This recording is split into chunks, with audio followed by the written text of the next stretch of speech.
I met a young man who'd been paralyzed for more than a decade, but thanks to breakthrough brain implants, today he can not only move a prosthetic arm, but actually feel with the fingers. And that spirit has led to economic growth and human progress.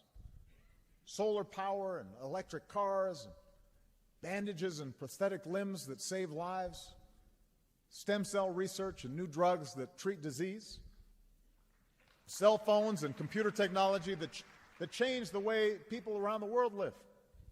The prosthetic limb can now play the piano or throw a baseball as well as anybody else because the wiring from the brain to that prosthetic is direct and triggered by what's already happening in the patient's mind. What if computers could? Yeah, what we got here? This is a brain-powered robotic prosthetic arm.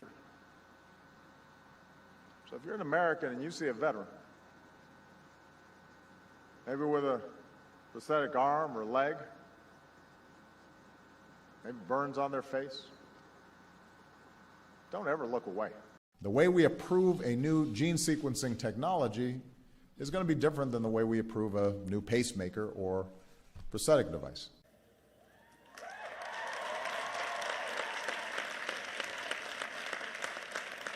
So there's a place where you 3D print prosthetic hands for children and devise rooftop wind arrays that can power entire office buildings with clean, renewable energy.